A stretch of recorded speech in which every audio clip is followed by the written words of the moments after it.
Hello guys, ఈరోజు మనతో ఉంది ఆడి Q5. ఇది ఒక లగ్జరీ సెగ్మెంట్ కార్. సో హైదరాబాద్లో దీని ఆన్ రోడ్ ప్రైస్ సరికే 95 లక్షలు. ఈ కార్ నాకు రివ్యూకి పంపించినప్పుడే వాళ్ళతో క్లియర్గా చెప్పాను, నేను ఎక్కువగా మిడిల్ క్లాస్ పీపుల్ని టార్గెట్ చేస్తూ రివ్యూస్ చేస్తున్నాను. సో నా ఛానల్ కూడా ఎక్కువ మిడిల్ క్లాస్ వాళ్ళే ఫాలో అవుతుంటారని వాళ్ళకి క్లియర్గా చెప్పాను. బట్ వాళ్ళు ఏం చెప్పారంటే, సో మిడిల్ క్లాస్ వాళ్ళైతే ఆడి కార్స్ చూడకూడదా, సో ఖచ్చితంగా వాళ్ళకు కూడా ఆడి కార్స్ ఎలా ఉంటాయో తెలియాలని చెప్పి కార్ అయితే నా దగ్గర పంపించారు. సో గైస్, లాస్ట్ 2 days నుంచి ఈ కార్ అయితే నా దగ్గర ఉంది. దీన్ని చాలా బాగా డ్రైవ్ చేశాను. ఫుల్ ట్యాంక్ పెట్రోల్ అయితే కొట్టించారు. నేను కూడా కొంచెం మళ్ళీ ఎక్స్ట్రా పెట్రోల్ కొట్టించుకొని కార్ని అయితే చాలా బాగా డ్రైవ్ చేశాను. అన్డౌటెడ్లీ డ్రైవింగ్లో అయితే సూపర్ ఎక్స్పీరియన్స్ ఇచ్చింది, అందులో ఏమాత్రం డౌట్ లేదు. బట్ ఈ కార్ని మెయింటైన్ చేయాలంటే ఆస్తులు అమ్ముకోవాలి, లేదా ఒక పెట్రోల్ బంక్ ఓనర్ అయినా ఉండాలి. ప్రీమియం కార్స్ అనేవి తక్కువ మైలేజ్ ఇస్తాయని తెలుసు, కానీ మరి ఇంత దారుణమైన మైలేజ్ ఇస్తాయని ఈ కార్ని నడిపిన తర్వాత నాకు క్లియర్గా అర్థమైంది. బట్ ఇంత కాస్ట్లీ కార్లు కొనేవాళ్ళు ఖచ్చితంగా బాగా డబ్బులు వాళ్ళే ఉంటారు. సో వాళ్ళకి మైలేజ్తో పని లేదని మీకు ప్రత్యేకంగా చెప్పాల్సిన పని లేదు. సో దీని అయితే ఒక రివ్యూ లాగైతే చూడొద్దు గైస్. ఈ కార్ని 2 రోజులు నడిపిన తర్వాత నా పర్సనల్ ఎక్స్పీరియన్స్ ఎలా ఉందో మీతో షేర్ చేసుకుంటాను. జస్ట్ ఒక 3 to 4 minutes ఉంటుంది వీడియో, అంతే, ఎక్కువ సోది అయితే కొట్టను. సో లాస్ట్ వరకు స్కిప్ చేయకుండా చూడండి. ఫీచర్స్ వైజ్ ఈ కార్లో అది ఇది అని లేకుండా అన్ని లగ్జరీ ఫీచర్స్ ఆఫర్ చేస్తున్నారు. బట్ కొన్ని డిసప్పాయింట్మెంట్ అయితే ఉన్నాయి. ఇండియన్ డ్రైవింగ్ కండిషన్స్కి, ముఖ్యంగా వెదర్ కండిషన్స్కి ఎంతగానో యూజ్ అయ్యే వెంటిలేటెడ్ సీట్స్ అయితే ప్రొవైడ్ చేయట్లేదు. ఇప్పుడు వస్తున్న ఇండియన్ కార్స్లో చాలా కార్స్లో బ్యాక్ సీట్స్ కూడా వెంటిలేటర్ ఫంక్షనాలిటీ ఆఫర్ చేస్తున్నారు. బట్ ఎందుకో ఈ కార్లో ఫ్రంట్ సీట్స్ కూడా వెంటిలేటర్ ఫంక్షనాలిటీ అయితే ప్రొవైడ్ చేయట్లేదు. అండ్ ప్రెసెంట్ ఇండియన్స్ ఎంతగానో కోరుకుంటున్న అడాస్ ఫంక్షనాలిటీ, సో ఈ కార్లో అయితే మనకి అడాస్ ఫంక్షనాలిటీ ప్రొవైడ్ చేయట్లేదు. గ్లోబల్ వర్షన్లో వచ్చేసరికి లెవెల్ 2 అడాస్ ఫంక్షనాలిటీ ప్రొవైడ్ చేస్తున్నారు. బట్ ఇండియన్ వేరియంట్లో ఈ అడాస్ ఫంక్షనాలిటీ ఇంకా తీసుకురాలేదు. సో ఇంత లగ్జరీ అండ్ ప్రీమియం కార్లో ఈ 2 ఫీచర్స్ ప్రొవైడ్ చేయకపోవడం చాలా మందికి డిసప్పాయింటింగ్ గా అనిపిస్తుంది. నెక్స్ట్, ఈ కార్లో హడావిడి ఫీచర్లు అయితే ఏం ప్రొవైడ్ చేయలేదు గైస్. కార్ అయితే చాలా క్లీన్ గా అండ్ నీట్ గా ఉంటుంది. ఇక్కడ డోర్ హ్యాండిల్స్ చూడండి, మనకి ట్రెడిషనల్ డోర్ హ్యాండిల్స్ ప్రొవైడ్ చేశారు. అండ్ ఇంటీరియర్కి వచ్చేసరికి డాష్ బోర్డ్ మనకైతే చాలా క్లీన్ గా ఉంటుంది.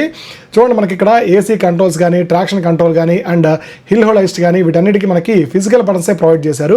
ఎటువంటి టచ్ బటన్స్ అయితే ప్రొవైడ్ చేయలేదు. ఇదైతే నాకు చాలా బాగా అనిపించింది. నెక్స్ట్, డ్రైవర్కి ఎటువంటి డిస్ట్రాక్షన్ లేకుండా, డ్రైవింగ్ చేసేటప్పుడు ఎటువంటి కన్ఫ్యూజన్ లేకుండా సింగిల్ స్క్రీన్ మాత్రమే ప్రొవైడ్ చేశారు. ఇదైతే నాకు ఇంకా చాలా బాగా అనిపించింది. సో ఇదేదో ప్రీమియం కార్లు 3 స్క్రీన్లు 4 స్క్రీన్లు ప్రొవైడ్ చేయాలి, డ్రైవర్కి డిస్ట్రాక్షన్ క్రియేట్ చేయాలి, సో పక్కన 3వ స్క్రీన్లో మనకి యూట్యూబ్ ప్లే అవ్వాలి, ఇలాంటివన్నీ లేకుండా క్లీన్గా ఒక స్క్రీన్ మాత్రమే ప్రొవైడ్ చేశారు. ఇదైతే నాకు చాలా చాలా బాగా అనిపించింది. ఈ కార్ డ్రైవబిలిటీ గురించి అండ్ కంఫర్ట్ గురించి ఇప్పుడు క్లియర్గా మాట్లాడుకుందాం. నాకెందుకో చాలా రోజుల నుంచి ఒక డౌట్ ఉంది గైస్, ఈ లగ్జరీ కార్స్లో కావాలనే సీటింగ్ కంఫర్ట్ని ఇగ్నోర్ చేస్తారా అనిపిస్తుంది. ఎందుకంటే చాలా ప్రీమియం కార్స్లో మనకి సీటింగ్ కంఫర్ట్ అనేది అంత గొప్పగా ఉండదు. ఈ కార్ కూడా అదే దారిలోకి వస్తుంది. ఈ కార్లో కూడా సీటింగ్ కంఫర్ట్ అంత గొప్పగా అనిపించలేదు. ముఖ్యంగా అండర్ ద సపోర్ట్ ఎందుకో నాకు అంత గొప్పగా అనిపించలేదు. ఈవెన్ సీట్ కుషనింగ్ కూడా అంత బాగాలేదు, కొంచెం హార్డ్గా అనిపించింది. లెగ్ రూమ్, నీ రూమ్ అండ్ ఓవరాల్ స్పేస్ అయితే బాగున్నాయి, కానీ అండర్ ద సపోర్ట్ ఇంకొంచెం బెటర్గా ఉంటే బాగుంటుంది అనిపించింది. అండ్ బకెట్ సీట్స్ కూడా అంత కంఫర్ట్గా అనిపించలేదు. సో నేను లాంగ్ జర్నీ చేశాను కదా, లాంగ్ జర్నీ చేసినప్పుడు నాకు ఓవరాల్గా అంత కంఫర్ట్గా అనిపించలేదు. ఈ కార్ అయితే దాదాపుగా 4.7 మీటర్స్ ఉంటుంది, అంటే దాదాపుగా ఒక 7 సీటర్ కార్ అంత లెంత్ ఉంటుంది. బూట్ స్పేస్ చూసారుగా ఎంత హ్యూజ్గా ఉందో, అండ్ బూట్ కూడా చాలా లెంతీగా ఉంటుంది. ఈ బూట్ లెంత్ తగ్గించి సీటింగ్ కంఫర్ట్ ఇంకొంచెం ఇంప్రూవ్ చేస్తుంటే బాగుంటుందని నా personal opinion. Next main thing guys, drivability and engine performance. ఈ కార్లో మనకి 2 litre turbo petrol engine provide చేశారు. ఈ టార్క్, హార్స్ పవర్, ఈ నెంబర్స్ అన్ని పక్కన పెట్టేసేయండి. అసలు ఇంజన్ పవర్ అయితే మామూలుగా లేదు గైస్. నేను హైవే మీద డ్రైవ్ చేశాను. హైవే మీద డ్రైవ్ చేసేటప్పుడు 20 నుంచి 100 స్పీడ్కి జస్ట్ 4 to 5 సెకండ్లో రీచ్ అయిపోయింది. అండ్ ఆ స్పీడ్లో కూడా స్టెబిలిటీ అయితే ఎక్సలెంట్గా అనిపించింది. అండ్ స్టెబిలిటీతో పాటు నాకు బ్రేకింగ్ కూడా చాలా బాగా అనిపించింది. ఓవరాల్గా నాయిస్ లెవెల్స్ కూడా చాలా బాగా హ్యాండిల్ చేశారు. సో మనం కార్ అంత స్పీడ్గా డ్రైవ్ చేస్తున్నా కానీ అవుట్ సైడ్ నాయిసెస్ కానీ, అండ్ టైర్ నాయిస్ కానీ, రోడ్ నాయిస్ కానీ క్యాబిన్లోకి అయితే అస్సలు వినిపించట్లేదు. నాయిస్ రిడక్షన్ లెవెల్స్ అయితే చాలా బాగా ట్యూన్ చేశారు.